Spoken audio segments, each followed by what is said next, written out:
melt is when I'm ocean waves.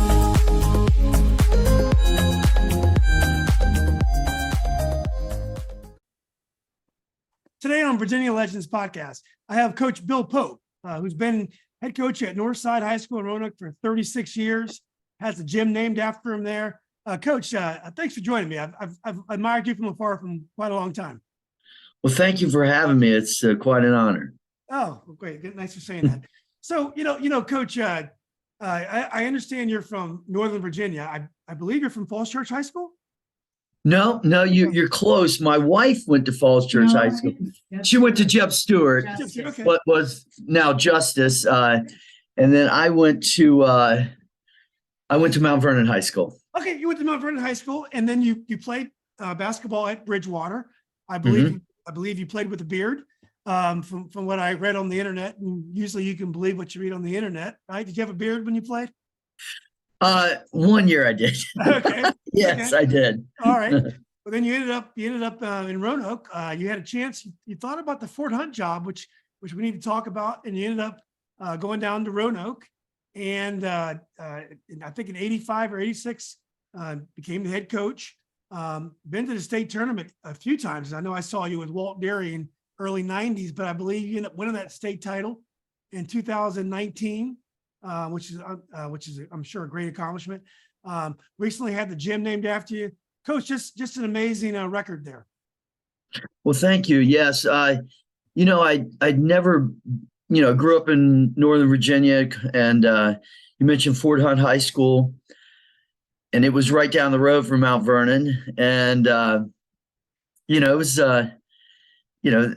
just a great area to grow up in. It really was, and I really enjoyed it. And then I went to Bridgewater, saw a little different part of the state, and I really liked the part of the state, and it just kind of fell into place. I got offered a job to come to Roanoke in 80-81, actually, as a JV coach and a history teacher, and just came down there and just really fell in love with the area. And anyways, that was at Northside High School. So. Well, we're going to get back to Mount Vernon in a minute, but in terms of coaching, to have done it for so long, and I mean, we have a lot of great coaches. I'm in Northern Virginia now, and I'm kind of an historian of Virginia basketball. But a lot of them, the way the incentives are, once they turn around 50 or maybe a little bit younger, a lot of them get out of coaching, and it's a shame in some ways because you lose all that leadership. If you ask adults who was like the most influential person in your life, they often will tell you their coach, whether it's football, basketball, or whatever they play. But too often, we lose our best coaches in terms of they don't coach anymore after a certain time. How have you been able to stay with it for so long and stay motivated and win games? Well, thank you for saying all that. It's very true. There is and very sad too, I think, because I agree 100% with you, and that people, for whatever reasons, don't seem to stay as long as maybe before. But, for me personally, I think just, it's hard to answer that. I do think about it a lot of, why am I still doing what I'm doing? But I guess it comes down to that, just this real joy in doing it. And it's hard. I'm not saying it's not without frustrations. I'm not saying that there's not days where you're thinking, is this what I'm meant to do? And but in the end, I just really enjoy still getting in that gym, trying to work with young men to be, and just enjoy the sport. I enjoy the competition, and I think that's that thing of every day. And I think, I think about it, and that day come, people ask me, they say, well, what is your plans? And I say, I don't know. I do know this.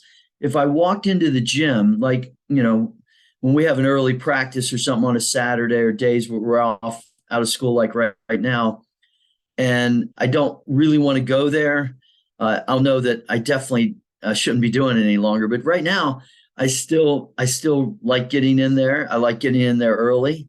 And so there's still that real joy in it for me.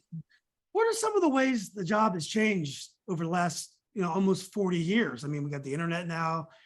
probably a little bit more parent involvement now. But to you, how's the job changed, and what are some of the in the good ways, and maybe some of the ways that maybe not so good? Well, I think the game, I was really lucky. I had some great coaches in my life. Matter of fact, one of them, Coach Hill, my head coach from high school that you mentioned, mentors, he still comes and watches our games in the month of December. He lives down here now. And so he was a big influence on me. Then there was Coach McCool, who had been at West Springfield, fantastic coach. And then he actually was my Coach Hill's assistant coach my senior year before he became the Mount Vernon head coach again. And he told me one thing that has always stuck with me. He said, you have to always be ready to change. Now, at the time when I was 22, when he told me that, I thought change meant, going from man to zone or something. And I really did. And I thought, how could he say that? Because he was a man-to-man guy. And that's what my mind was thinking. I'm like, he's all about man-to-man, and man-to-man is the only kind of defense, which I know that's not true, but that's how I was thinking. But what he really meant was just what you're talking about. Is that everything, a lot of things changes. Now your core of who you are and your basic principles and all that has to remain. And the core of your, the program, the culture of the program has to be that. But there's a lot of other things that do change. And, I think it's a hard job, because any job that you're dealing with, young people and then you're dealing with people that have so much invested in them, like their parents and family, and it's going to be hard. But so I think that has stayed the same. It's always hard, and it will remain hard. It doesn't matter if I'm at this stage of my career or at the beginning. It's a hard job, and you have to take it very serious. But I think, now there's been a lot of changes with the game itself, the 3-point line and just the way guys play and stuff. And that's what I think Coach McCool was telling me at that time. He's saying, look, it's going to change. And if you had to tell me all the different ways it changed, it'd been too hard to believe at that time, really. The way guys can shoot today, I think is, I always hear from guys from the past, they'll say, well, this is wrong or that is wrong. I say, well, I'll tell you one thing with guys today, they can shoot the ball way better than anything in the past, way better. I mean, it's just remarkable how well they shoot the ball today. Yeah. What about the kids themselves in terms of the work ethic and dealing with kids? Is it any different or than it was back in the early 80s when we would run through a brick wall for our coaches? That is true. I think that there is, but you know what? I think you have to work very hard at trying to, still trying to insist that you have kids that really love the game and really want to do all those things that they've always wanted to do. And although it might be some ways different, like, with all the things that they have access to, and which makes it different there and understanding things. I mean, they have access at their fingertips to so many things and information, so that can be harder. But I think it's still a relationship business that has not changed. And I still think there's lots of kids that really want to play basketball so badly and want to do well.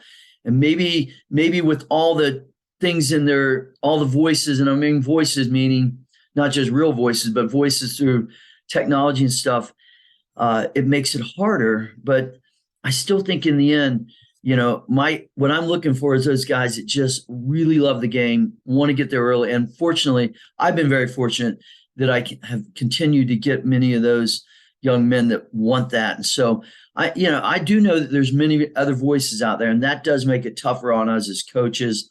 I mean, my goodness, you can probably listen to a evaluation of basketball and how it should be done 24 hours a day. You could do it. So that's a lot of voices to compete with. But I think if you can develop those relationships and, we have the same interests. I mean, they know I'm going to get there early, and they know what that means, and I'm going to give time to it. And I'm just looking for those guys too, and I have been able to keep finding them. So it's really great. Parents, are there any higher expectations from parents that you see? I think in Northern Virginia, we got these type A personalities. I think the parents would, the coaches would argue that the parents are tougher than ever. But what about in Roanoke? Do you find parents tougher to work with? I think people are people all over the country. I mean, I think it's probably similar, and I don't say that in a negative way. I think we have all this information, and figuring out what is real and what's not, is hard for people. So I feel for people as they're trying to figure out the different paths, and I still think it's the same as in the parents want the absolute best for their children, and they want the best for them in this situation. And it's hard to trust somebody who you're saying, look, I want you to do this. And, you're going to get to do this. They might not want it, but, and we're going to trust you to do it. So you have to work very hard at that. But, I think, there's a lot of information about, how to get to the next level, let's say that, and, what it takes. And I think some of the information is just not good information and not really helpful, but some is. But I think in the end, they really want, they want the best. And I start with that and start with understanding that, appreciating that. But in the end, I have to run a program. I have to run a team. And, to do that, we have to do certain things that have been age old. You have to run a team. You have to do things that have, been that way for a long time. Yeah. What about how your teams play? Like when I saw your team play in the early 90s, you had Walt Derry, who ended up playing tight end at UVA, was hell of a football player as well. He absolutely right. Yeah. But he was a great rebounder. I remember him, maybe 6'4" or so, just crashed the boards. And I remember your team being a very good defensive team. I can't remember who you guys played when I saw you. But do your teams play similar? Obviously the game is more spread out now, as you were saying before. Kids shoot better, so I'm sure you have to take advantage of that now. But do you coach much differently in terms of your style of play right now? Well, I think again, that's what I was advised to do. That you have to look for what is the game doing right now, and to not do that would be not fair to your players. And so I take a lot of pride in. And actually, I enjoy it a lot, and that is trying to learn more and more about the game. I don't ever think I'm close to knowing as much as I want to know. And so I think you got to keep doing that. So yes, my team we still have the core principles. You have to play hard. You have to enjoy playing hard. We have to share the basketball. There's only one of it. There's one of it. So, but in the end, what shots are acceptable, that continues to evolve. Back in that time period, we were probably running a lot where you didn't ball screen. You did a lot of motion and stuff. And now the ball screen is a fantastic tool of offense. And I think back, I'm like, wow, that was really different. So, it continues to evolve, and you have to do that. And that's what, the greatest piece of advice I've probably ever got with coaching was that one. I didn't even know what it meant at the time, but is that you have to continue to look for ways. And so I would say our team now is we still try to really play hard-nosed defense, probably press more than that team did. Although I've always liked to press, because that goes back to my early days of at Mt Vernon. We pressed a lot. And so I've liked that for a long time, although the press has changed too. The way we press is a little different than I used to.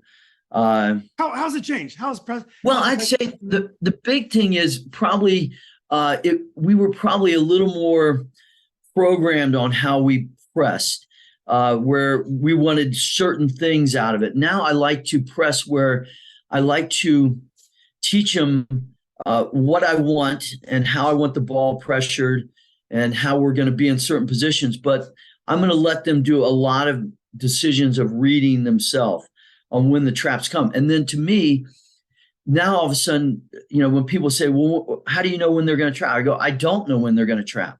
because what it's going to be is it's going to be a read situation for them. So that's a lot of fun for me, is trying to teach them how to see the game and read the game, and then empowering them to say, now it's your decision to do that. I like to tell them a lot where on offense or defense, say, I can put you in these positions, but in the end, that's why you're the player. You have to make plays. You have to make decisions all the time. Yeah. And I think that's interesting. I have not heard that, but obviously, like offense, if you let the players make decisions out there, and if your defenders are also making decisions on the fly, it's hard to prepare for that because they're reading you. It's not a structure with which the offense can prepare for. Is that correct? Yeah, that's right. So those, a lot of I would say, we played last night, and we didn't trap a lot last night, but we pressured the whole game. We pressured full court the whole game, but we probably had maybe 5 to 7 traps, I'm guessing. And every one of them were really, really good traps, but we have certain reads off of it. And then I love to be able to point out to guys, if we watch film or even on the floor at any point, just say, or ask them a question like, who's the best at making this read? And then they got to think about it for a little bit. But to me, that's a lot of fun in coaching, is to teach them things that they can then, figure out how to use it. Yeah. Now, Coach, when you're evaluating your players now, as opposed to, in the mid 80s, 90s and so, do you know where your players fit at the next level if they want to play? I mean, is the recruiting process any different now? Do you know, well, this is a Division III player if he wants to play? Is that thought process any different now than it ever was? Probably definitely some differences. I mean, again, technology allows a lot of avenues for people to see. And so I think there's a lot less chance of somebody not being seen. There's all kinds of play in the off season that allows people to be seen. But, my thought process, do I think about them at the next level? I absolutely do. I think one of the ways I like to do it myself is just try to think of players that maybe, first of all, in my mind, maybe a player I had before that a coach might know, or maybe a player that's at some level that I could say that player is kind of like that player. And I think that is how they could fit in. But, when I find that when they're recruiting, of course, they have one interest, and that is they want to have a really good team. And so I have to think, well, how could this player help that team? So knowing that coach, talking to that coach, and knowing what they're trying to get is part of how I'm trying to talk to them about my player and what they're trying to get there. So, because in the end, it's not just getting them to a school and saying, all right, that's that, it's getting them to a school where they can end up being successful and happy. Yeah. Last year, I talked to one of your former assistants, Coach Doug Day, the day before he was going to play in the tournament you're preparing for the next week, and you end up beating him pretty badly. And but one thing that Coach Day told me is he hasn't had a lot of problems with his better players going to private school, which is something that happens a lot up here in Northern Virginia, because where he is, there's not a lot of private schools, that's easy for a kid from Blacksburg to get to there. But obviously in Roanoke, there's Roanoke Catholic. Have you lost more kids over the years to private schools than you used to, or is that about the same? It's not very many. I would agree with what Doug said. And by the way, I have to tell you, Doug, one of my all-time favorites, I coached against him when he was a senior at Blacksburg, and we absolutely shut him down because I think he had like 45 that game. Well, you were nice to him, so one day he can come. Yeah. I told him, I said, we did not let you we just shut you down completely. I think it was 45. You had what a phenomenal shooter, great coach he's been.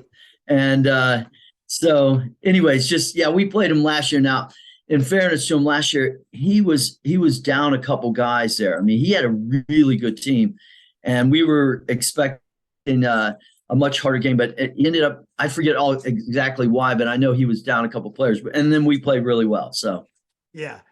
So, but anyway, it's not like in Roanoke, you don't lose a lot of a lot of players to private schools. So you're able to maintain your rosters, which is nice. Pretty good. Pretty good. Yeah.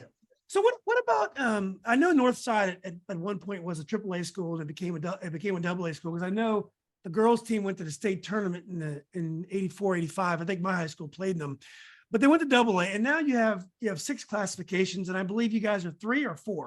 Are you 4A or 3? We are 3 out of the 6. Yeah. So we're about halfway, So what about those changes? To me, with basketball, I think 3 champions is plenty. I think 6 is a lot. I mean, I like to see more champions, because we all want to be champions, but it's a little bit frustrating. I know in the recently concluded football season, we had 4 phenomenal teams from class 3 all the way up to 6 that were basically undefeated and amazing. And it would be nice to settle some of these things. And basketball, school size is even less important to your product on the floor. How are those changes? How have you thought about those changes over the years? Well, the thing I would say is, there's some truth to what you're saying on that. I mean, you had the 3, and I think probably there might have been need for to change it a little bit, but we've had a lot of changes. They went from districts to conferences. Now we have all these hybrid districts, and it's really hard to explain to people when you say somebody's in your district, but they're not in your classification, because it's a hybrid. It's just hard to explain it. And, I think that the other thing is, I would say is that, sometimes you can really kind of be unfortunate. Maybe your classification has, they might have a higher classification, but they might not have the best team either, even though they're a higher classification. So that's kind of confusing. But I think in the end, honestly, although I would have probably not been one that was saying that I want these changes, I think in the end, I think still when you get to these moments where it's deep into it, it has the exact same feel. It really does. But initially though, you're right. It was almost weird. It was like, okay, so this is not what it was here. This one, just all these kind of confusing thoughts in your head. But then all of a sudden you start getting ready for a game, and you're like, this is one of these games, and it feels just the same. Yeah. And nobody's thinking about any of the other things though. But I hear what you're saying. I kind of wish that somehow they could kind of organize this better for a product for people to understand. They're so confused on all this. And I think that's a little bit what you're alluding to right there, is this confusion to it. Maybe that's what it kind of sounds like, but I hear that quite a bit.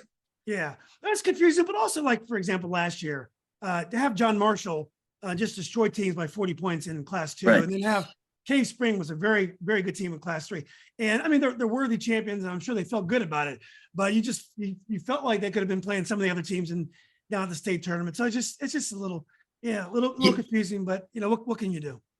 Yeah, that is true. That is true. I mean, there's a lot of questions about that, I can tell you.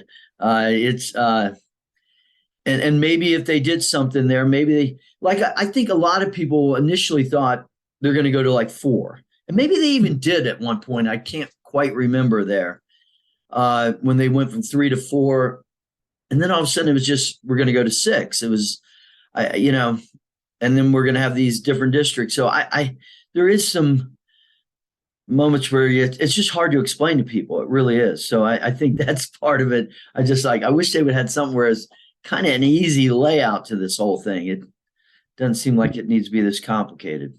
Yeah. The one thing we do in Northern Virginia is, and we talk about this offline, is that we play a lot of Christmas holiday tournaments up here, and the teams we play private schools. Like already this year, I've seen Western Branch come up here and play. Highland Springs from Richmond has been up here to play. Hayfield's already played Patriot. They were both state semifinalists in class 6 last year. So I do think the teams and the coaches are trying to get these matchups together. So even if we don't play these matchups in the postseason, we do see them. I know you were telling me that you had a difficult time getting some coaches to want to play during the holiday time. Yeah, I think to me, I grew up with when I was at Mount Vernon, we had the first. I don't know if we were the first. I doubt that, but for Mount Vernon High School, it was the first time they had a Christmas tournament. So that's where I was first exposed to it, and I just thought it was a really a fantastic thing. You're getting to play games over the break there, and I really liked that. So when I got the job, I was looking for Christmas tournaments, and sometimes they were hard to get in. And so, and then when we rebuilt the gym and all that, and all of a sudden I had this facility, and it was like, people were coming to me and saying, let's do this. And I was like, let's do it. And so what mine has been about is, we call it the Northside Invitational Tournament. And this is our 23rd year of running it. Wow. But what it really started with was this idea that the parents and the coaches would run the whole thing. Now, I guess I'm at the end of the running of it, so I make the final decisions. But that's kind of how it got started. So my parents are really at the heart and soul of organizing. We have a dinner for every player and coach the first night, and we kind of do that within the other groups. That's kind of our niche there, is that we're going to have these moments where we're going to do, fellowship with each other and talk, and the referees come in. And so it's been really a great thing, but that's all done by a lot of effort from my parents each and every year. So. Oh, that's great. I like to see it one year. Yeah. Well, let's go back to Mount Vernon. So Coach, you must have played close to when Atlee Hammaker was there. Atlee was a best friend. Yes. Oh, that's awesome. So, I've tried to track him down because I've wanted to talk to him too, because he's one of these guys that was a great basketball player. Matter of fact, he played basketball. Well, tell us a little bit about your high school career and Atlee Hammaker as well. Well, it was a great high school to play at and play for. Like Coach McCool, Coach Hill, who was my head coach. He's still coming to games, and it's just really an amazing thing. And but Atlee was just a fantastic athlete. Yes, Atlee lived about maybe 6 to 8 houses down the road from me, and Barney Riley and Alan Hobbs. Those guys were. Scott Schaefer, all just fantastic guys there. And we had a really good team. And Atlee, of course, was a big part of that, and great baseball pitcher, and actually a great football player too. But he was a really, really high energy guy that just loved to play. And then, of course, he could throw the baseball like 95 miles an hour. So he ended up being a longtime professional baseball pitcher. But he's a super guy. He really is. Wow. And so in basketball, you mentioned earlier that so McCool was an assistant coach, but why would he have been an assistant coach when he had just taken West Springfield to a couple of state tournaments in a row, maybe 3 in a row, actually, he had taken them to? Well, Julian, first of all, I'm so impressed with all your knowledge of this. I really am. I mean, thank you. It's blown me away. But anyways, well, I can't say exactly. I mean, I kind of know, but I think what happened was Coach McCool was what happened was my coach, Coach Hill, Gordon Hill, he was an assistant for Coach McCool. And then Mount Vernon job came open before my junior year, and Mount Vernon had struggled for a long time. And Coach Hill came in, and he just did a phenomenal job turning us around. Well, somewhere in that year, I guess Coach McCool was, I mean, I don't know all the details, but I think he was not happy with everything.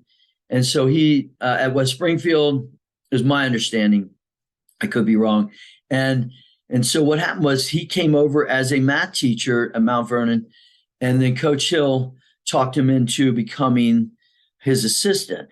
And so he wasn't there. He wasn't like an assistant there every day, but he was kind of like this guy that was there some. But he was a really great guy to have around. He was Coach McCool was the kind of guy that he could just put his arm around you and talk to you a few minutes, and you felt like you were walking on air for the rest of the day. And then what happened was Coach Hill ended up becoming the AD for Mount Vernon, and Coach McCool became the head coach, and they won the state 2 years after I left in '78. They won the state there. And so for a lot of years, I haven't talked to Coach McCool in a while, but for a lot of years, I would call him at least once a year, and just to kind of get some insight from him. But like I say, Coach Hill, we've talked every year for a lot of decades here now. Yeah. So it's really Also, an amazing thing. Oh, I'm sorry, Coach. After you left, the Mount Vernon Lee rivalry became incredibly bitter and intense. Yeah, Charlie Thompson was at Lee, who legendary coach, Atlee McCool, legendary coach. But Groveton had Keith Wilder and Gary Ford after you. Edison had some solid teams. It was a very competitive conference. Was it quite that level when you were there, or it was just building up into? Also, Hayfield was in the district as well. Was it getting that competitive while you were still there? You know, I think I think we had the best team. I do. My senior year, junior year was a little tough. Now TC Williams was really, really good. We had a phenomenal game with them. They beat us by 2, where they came from behind. But the big rival we had at that time was definitely Groveton. Groveton was really good, and you played against Kendall. You played against Kendall Hayes. I sure did. And Kendall ended up coaching too. Yeah, and his son ended up going to Maryland, and so yeah, I mean that was a really great rivalry there. That really was. As I remember, and I might be wrong, and so forgive me, please, but I think we got them each time, but they were really, really intense games. Lake Braddock was really good. They had a terrific shooter who's eluding my mind right now, but just terrific shooter. I remember that. I had to guard him there because my role. It wasn't Ross Taylor. Ross probably would have been younger than you. Yeah. No, it wasn't Ross Taylor. No, that's not it. I don't remember, but he was a really good kind of a 2 guard there, although he could run the point. And that was kind of my job within this team because we had 3 guys that could, Atlee Hammaker, Barney Riley, and Alan Hobbs could all put up 20 a night. They could. So my job is I was a point guard and assist guy and scored some, but mostly had the role of being a defensive stopper. Yeah. Well, Coach, you ended up going to Bridgewater. How'd you select Bridgewater? And what was Bridgewater like back then? This is before James Madison was a big school. I think it was probably called Madison College, probably when or was changing over. But what was Bridgewater like, and why'd you decide to go to Bridgewater? Well, I ended up going to Bridgewater because it felt, I tell my students now that you can go to all these things with colleges when they come around our school at a high school. But in the end, that won't really do it. What will do it for you is you'll go to a college and it's just going to feel right to you. And to me, what felt right to me about Bridgewater was a couple things. One, they were interested in me. So it helps when somebody likes you and says, hey, we want you to come here. So the other thing was, though, I don't know. I never, that part of the state was different. And the size of the school felt really right to me. And I felt like this is, so the moment I went on the campus, I felt really good about it. Then my other best friend, Barney Riley, he ended up going there too. He stayed 2 years. I stayed all 4, but that's kind of how it happened. But I can still remember going down there, and I still think of it when I talk to my students now. I say, I just remember being on the campus and going, this just feels right. And so, and it was really a good 4 years for me. It's amazing. Those were like the disco years. Those were the Carter years. It's a very, when I went to college, I was class of 84 at Robinson. And so when I think about my college days, those were the Reagan years, there's kind of a hard rock but also kind of a new wave. You kind of identify with the times. Your college years identify with the times that you're there as well, right? True. So Robinson, that was your high school, huh? Yeah, I went to Robinson. So when you were at Mount Vernon, we had Craig Brewer and we had Chris Scott. That's right. We were really good. Really good. You beat us. You ended my high school career. I think it was Brewer that hit the shot. They set a little back screen off an inbounds there, and it was Atlee and I remember we were right next to each other, and it was. We couldn't do anything. He shot it from a good distance, but it was a great shot and knocked us out. Yeah. Well, what was Division III basketball like in Virginia at the time? Well, I'd say that it was an adjustment because you go from high school, and at that time, um, we were getting really big crowds at Mount Vernon for our games. So we were used to going into every place we went to. There were big crowds, and we were, the school really kind of celebrated that we had a really good team. It was really kind of, when you haven't been good for a while, and then all of a sudden you got a really good team. It's like you get a lot of people are noticing, a lot of people are commenting in the neighborhood. So that's kind of what it was for us. And then you go to Division III, it was different because one, our team wasn't nearly as good. So, I mean, we were playing hard and working hard, but we weren't as good. And I don't mean that as compared to a high school team. I mean as competing with college teams. Okay. So, I mean, we had guys that were all good high school players. So I just mean competing within the college level. We did not have a great record. So the other thing it was kind of like you had to kind of readjust it. There just wasn't as much of an interest, from just people in general, But I look back on, I think what a great experience that I got to play college basketball. I mean, it's 3 or 4% of high school players get to play. So you don't really know that at the time when you're going through it all. But it was really great, and got to meet a lot of great guys, and it really got me the job here at Northside. It did. The guy I played center with, Jimmy Hodges, his dad is the one that really recommended me for the job, and that recommendation is really what got me the initial job at Northside, being a JV coach. So, Did you mention who was your head coach at Bridgewater? And what did you learn from him? That his name was Coach Myers, and he was different. Coach Hill was, he'd come in that first year. When I came with Coach Myers, he was a guy that had been there for quite a while there. So I think I learned is different things about with how we different ways things can be done, different approaches to it there, different ways. So it's kind of like that's the other kind of adjustment to it I was referring to, is you kind of get in this routine. All right, this works, and you're young, and your mindset is kind of like, that's how it's the whole world you're doing, you're like, because you don't have enough experience and everything to kind of realize it. As I tell people today, they'll be like, you ever thought of this? I'm like, sure, I've thought of that. And there's hundreds of different ways to win. But you can't do all 100. You got to have something that is who you're going to be.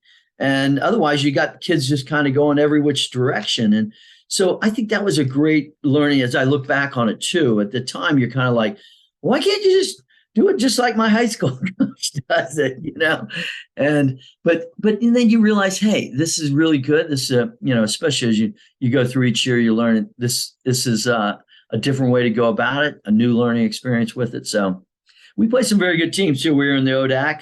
So, there's a lot of good teams in that. The difference D3 to D2 to D1 is a lot of it's not necessarily skills. It's a lot of it's about size at each position, and maybe just a little bit better than somebody is at that position, but still really, really good players. Yeah. Well, you mentioned getting the JV job at Northside, but you eventually became the varsity coach, and you were, Roanoke, for those who don't know, amazing amount of basketball talent. For some reason, some of the best outside shooters in basketball history seem to be from Roanoke. But you were there. You were there with the great Patrick Henry years. William Fleming was in a part of town where they always had a lot of great ball players, and they were always good. So when you got the job at Northside, how were you able to turn it around? Northside hadn't had great seasons, but you were able to turn it around. What was the key for you to be able to turn that around? Well, I think that you just try to work at it each and every day, and then we got some really good players in, and just I don't know. We just go in and tried to. I I had thoughts on how I wanted it to be done and, how I wanted us to play.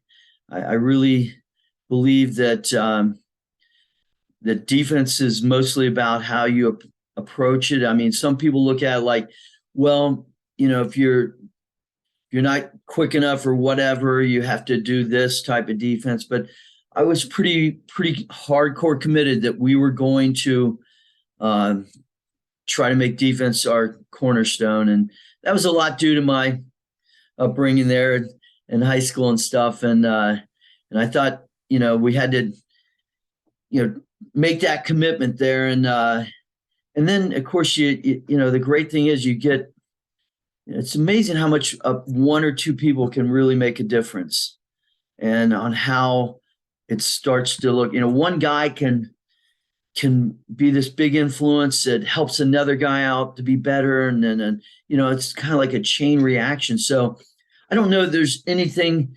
We had our struggles, and but all of a sudden you break through with a win or two, and you get some momentum with that. But nothing that's just like there's a magical thing. I think it starts, I did believe that we could really commit to playing great defense. And I wanted to do that. And that's still our main focus, that we were going to do that. So. Well, I hear one thing that you did to try to stop Patrick Henry. Oh, yes. So you tried to get the refs to come out early from office so you can stop them from dunking in pregame warmups. Why don't you tell that story? I'd be glad to, because there's a lot of confusion on this story, but and there still might be after I tell this. But Patrick Henry, that was probably the greatest team that this area has ever seen. It was a phenomenal team.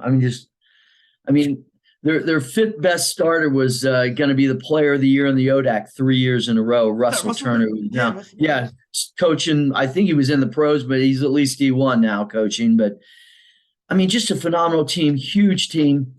And so I saw them, I'd seen them warm up, and I thought, I just thought, what, they can do whatever they want on their own home court. But if they come to our place, we're not going to have, so the whole school was just buzzing with excitement to watch this pregame show. And I just thought, what? I'm not doing that to my guys. So part of my job is to fight for my guys. And so I just said that, I just asked, why are we allowing that to happen if pregame dunking is illegal? Now, I'm going to be the first to say I can be called a hypocrite, because I definitely have guys dunk that first 5 minutes, So, yeah, I'm not going to say that, hey, look, all the integrity that's perfect on this for me. So, but what I was doing was I knew it wasn't designed like some people said, you were trying to get these technicals so you can win the game. I'm like, do you understand how good they were?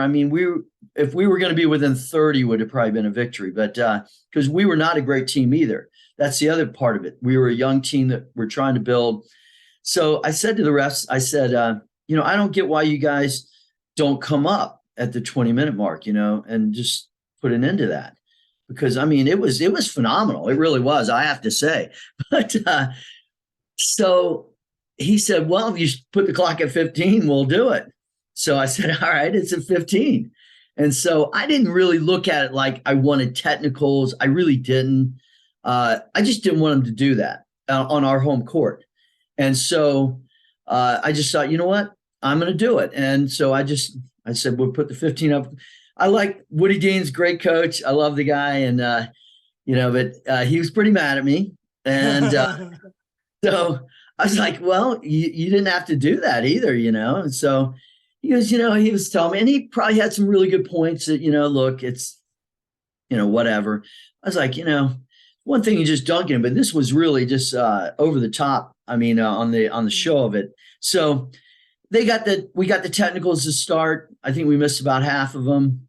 And we got this, 2 or 3 point lead, like big deal, but, and we lost by a good amount. So, but a lot of people, that was talked in the newspaper, I don't know how long. And, finally it came to an end. But when we went to their place, somebody said, "Are you going to do that?" I said, "I can't. I don't run their place. They're in charge of their place. But that gym belongs to when they came to our place. That's Northside's gym." And so I wanted to make that statement.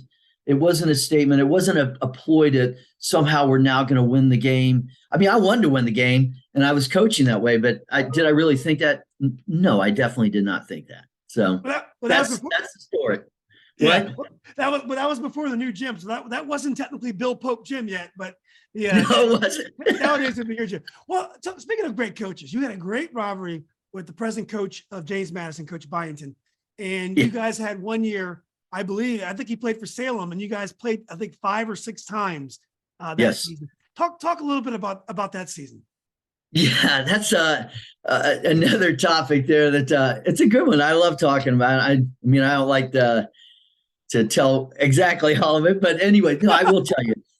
They had a great team. They really did. They had Charlie Morgan, one of the best coaches I've ever coached against. I mean, was that Richard's brother? Yeah, Richard. Yeah, and the thing was, I was at Salem for 2 years. Mm-hmm. So I was at Salem in one stint as a JV coach, and Richard. That's when I was really playing a lot. And I loved to play. And so I would play a lot with Richard, and just a phenomenal player, great guy. And then Charlie, I was now at Northside. Charlie came in. Salem was really down. Charlie came in, immediately turned him around. And it was either his second or third year, they were poised to be great. And Mark was a senior. And so we ended up playing him 6 times. 3 times, either they beat us in the last seconds or in overtime. I mean, it was just unbelievable, including the one at our place, which would have been the second time, which would have tied the district. We had the game won, and somehow my point guard lost the ball in this. It was just a freakish play how he lost it, because he had the ball and just waiting to get fouled, and it somehow got out of his hands. And then they threw it in. They threw it off the backboard. It was like the North Carolina State. They completely missed it, and then their guy was right there for the tip in. But so anyways, they ended up beating us 6 times, including the state semis where they beat us in overtime. And so we went 22-6 that year. So we lost to nobody besides them. And so it was, and then they won the state, which, looking back on it now, I can honestly say I'm really happy they won the state. At the time, people go, well, "Aren't you glad that?" I'm like, I had to kind of go like, "Yeah, I'm real glad." But anyways, it was such a rivalry. But Mark is just his family.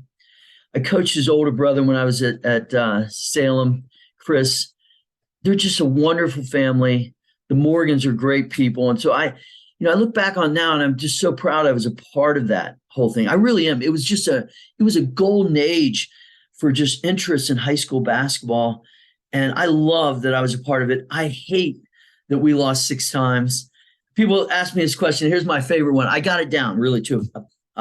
People go, "How did you lose to him 6 times?" I said, 1 game at a time. That's how we did it. We lost 1 at a time. We didn't get to add like 3, and then it was just 1 and then 1 and then 1. But the next year we beat them 4 in a row. That's all I'm going to say. But they put it on their ring. They got 6 on their state championship ring, which I feel like I'm kind of a part of their ring now. So, but the next year we beat them 4 times. So, and didn't lose. We were a younger team, and I think we only had 2 seniors on that team. So we brought back a team that was dynamite. We got to the state finals that next year, lost to Nansemond River in the finals there. But yes, it's really an interesting time period. And like I say, I do have to tell you one story on Mark. Okay. Oh, sure. So they beat us 6 times that year, but when they beat us the last time, it was heartbreaking. I mean, heartbreaking. We had fought into overtime. And then we lost the game, and I just was like, we shook hands, but they were celebrating on the floor, and you wait a few minutes and you're just walking off. And I was super low. I mean, just crushed. And all of a sudden I felt this hand on my shoulder, and I looked up, and Mark had come over, and he said, just great job. He was just so nice. I mean, it was really a moment I won't forget. And to me, that's what high school basketball and coaching is all about, those memories. But anyways, my wife and I that summer, we had our 3 kids and we went down to Key West, Florida. And so we're down in Key West and we're walking around. I've never been there. And so we're walking around and I hear this Coach Pope. I'm like, oh my gosh, I cannot be hearing Coach Pope. I'm in Key West, Florida. So I thought, I'm just hearing it. So I just kept right on walking. I'm carrying one of my daughters on my shoulders. I hear this, Coach Pope. And I turned around and it was Mark Byington and Chris. And I go, oh, couldn't you leave me alone? The 6 times is enough. Yeah. Oh, God. Anyways, it was a great moment because they're just a great family. I love their family. Maybe you imagined all that. So, well, look, before I forget, Mike Dufresne, the coach of Brookville, wanted to make sure I told you hello today. He says you're a great guy and great coach. So thank you. That is so nice. I like Mike too. Hey, awesome guy. He married that goes back a few years. Yeah, he married a good friend of mine, and he's now in North Carolina. You know, he was coaching up here, then he went to West Virginia. He's doing great. Well, look, let's get to some better news. In 2019, you won a state championship. Yes. And what was the difference in that year? Now, I know a lot of times in sports, it could be the luck of the draw. The breaks go your way one year, they don't go your way the other year. You could have great teams both years. So what was different about 2019? Well, thank you for saying that first. That you know, it can be so tiny, the difference, and then sometimes it can be just something. You know, I have to set it up with this. In 2018, we had a fantastic team. I thought it was still to this day, it might be the best team I ever had. And we just rolled through. But then we had right from the beginning, we lost a guy that was a really good player for us. And he blew out a knee, Shea Webb. And people said, you know, as we started, we kept rolling though. We were just rolling. And people said, you're not going to miss him. You're not, or they didn't say you're not going. They said, you're not missing him. And I said, there'll be a moment. Right now, it doesn't seem like it, but he was a really good player. He was a starter for us. He was a really good scorer. And I'm not making excuses, but these are little things that, and then Nick Price, my point guard, he had hurt his shoulder late in the year and we couldn't practice him because the shoulder kept popping out. So we had a couple things that we were dealing with, even though we were rolling through the year and just, I mean, rolling through it with big wins. And then we got into a game where we got in foul trouble and we ended up losing in overtime. And it was just crushing beyond belief. Matter of fact, I just thought to myself, maybe it's just not meant to be, from, you know, all those kind of bad thoughts that you just really got to fight. So then I had people come up to me quite often and they would say to me, you know, I think you just had your best team. And they were trying to be nice, but they said, I don't know if you'll ever get another that good a shot again. And I'm like, actually, the truth of the matter is I was down about it, really down. I felt bad. I felt I didn't deliver it. And I said, you know, we'll see, because maybe the best team is still coming. But inside me, I was really fighting these voices of you're right, you know.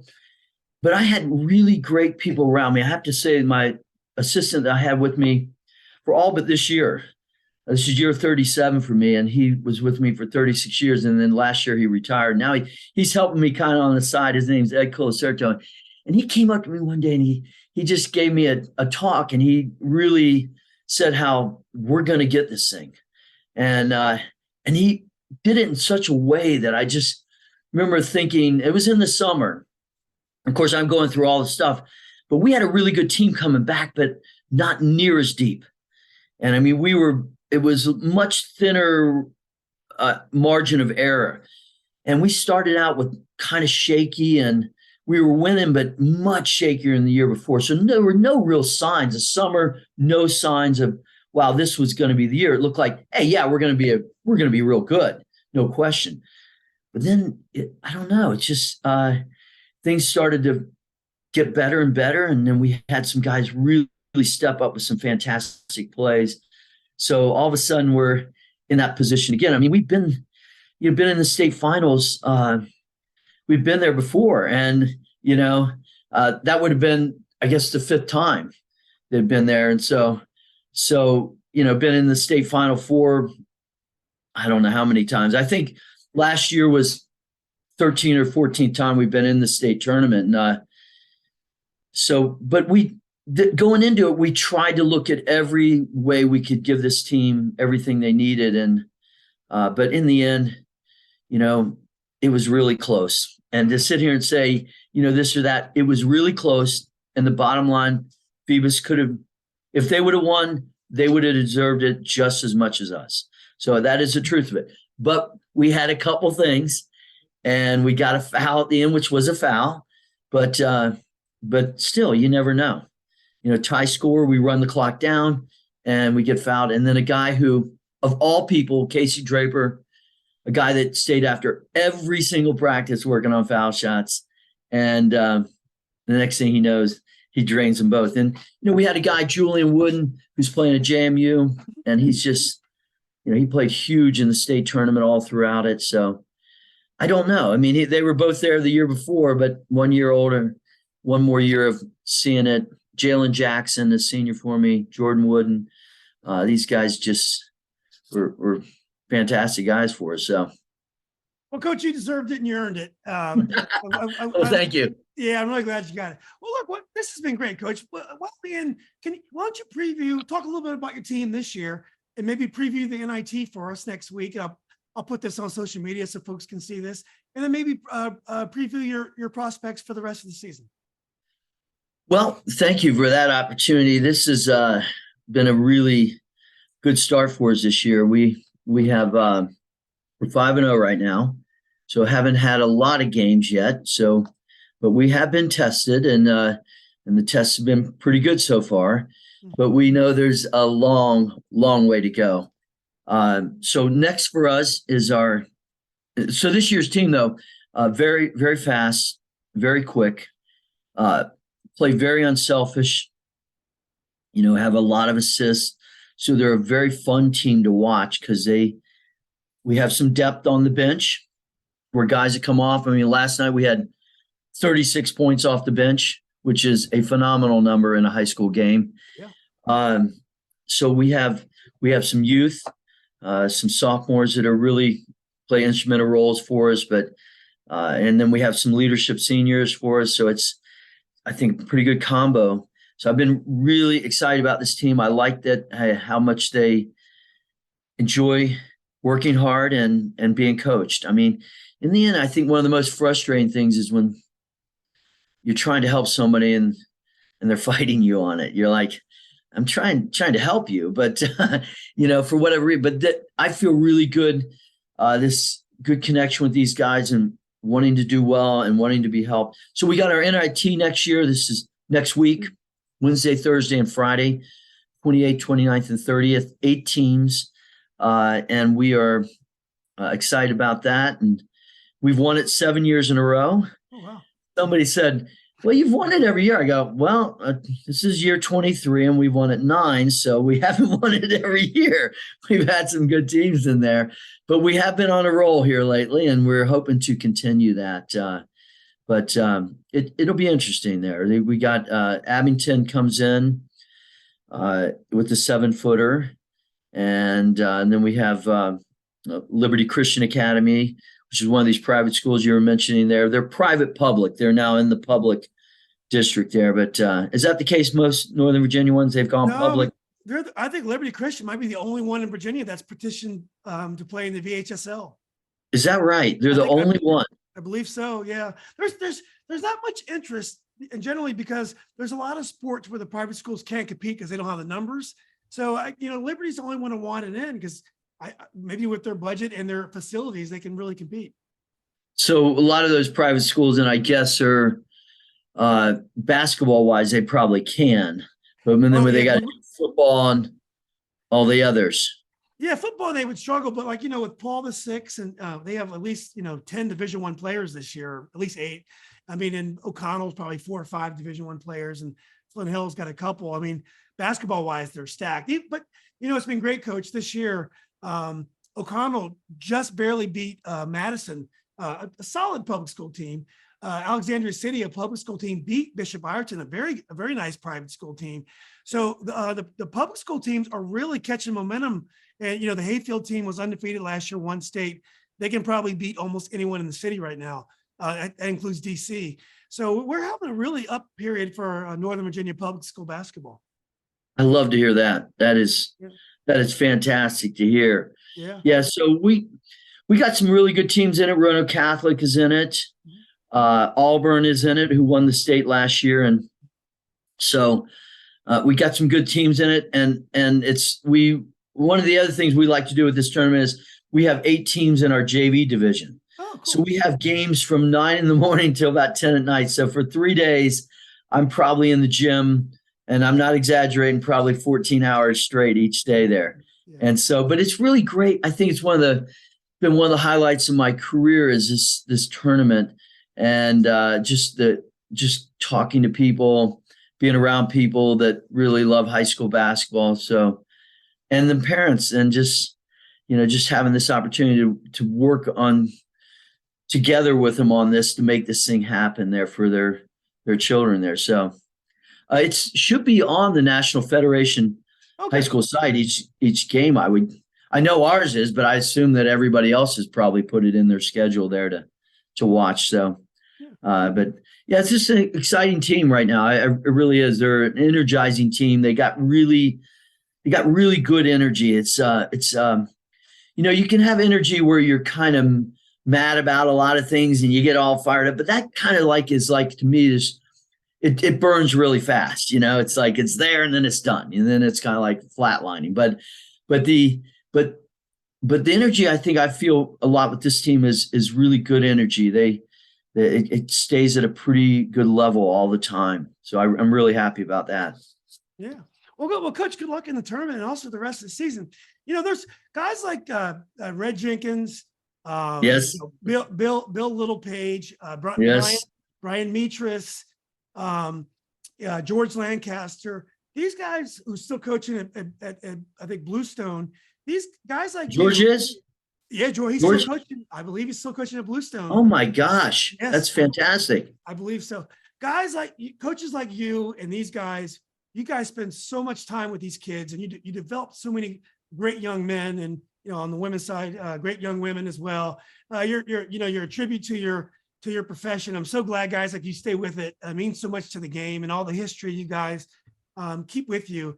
So wish you the best of luck. I'm so glad you did this. It's been so much fun talking basketball with you. My father's from Bedford, so next time I'm in town, he's no longer with us, but next time I'm in town, I love to meet you in person. But this has been great, Coach. I would love that, Julian. I really, please call me and come to a game. Whatever family I have in there. It's I was going to say, with our tournament, my whole family comes in. I have 4 daughters and 10 grandchildren and 4 son-in-laws. So it's a family thing. I could not have done this at all. I mean, you think about, sometimes you can focus in on your thing and what you're doing, but in the end, without the support of my wife and my family, it's a family thing. So they're all at the tournament. But I would love to have you come to the gym, watch a game, get to meet you. This has been a joy today. Well, thanks, Coach. Well, this is great. I love celebrating Virginia basketball's heroes, players, and coaches. Because they've given me so much joy, and we have such a great history. We have such a great shared culture that I love to do my part to try to keep it alive. And I mean, you've done yours. Thank you very much. Yeah. So anyway, Coach, again, this has been great. Let's keep in touch, and I'm sure I'll meet you soon. I hope so. And this is wonderful. I really appreciate it and honored to do it.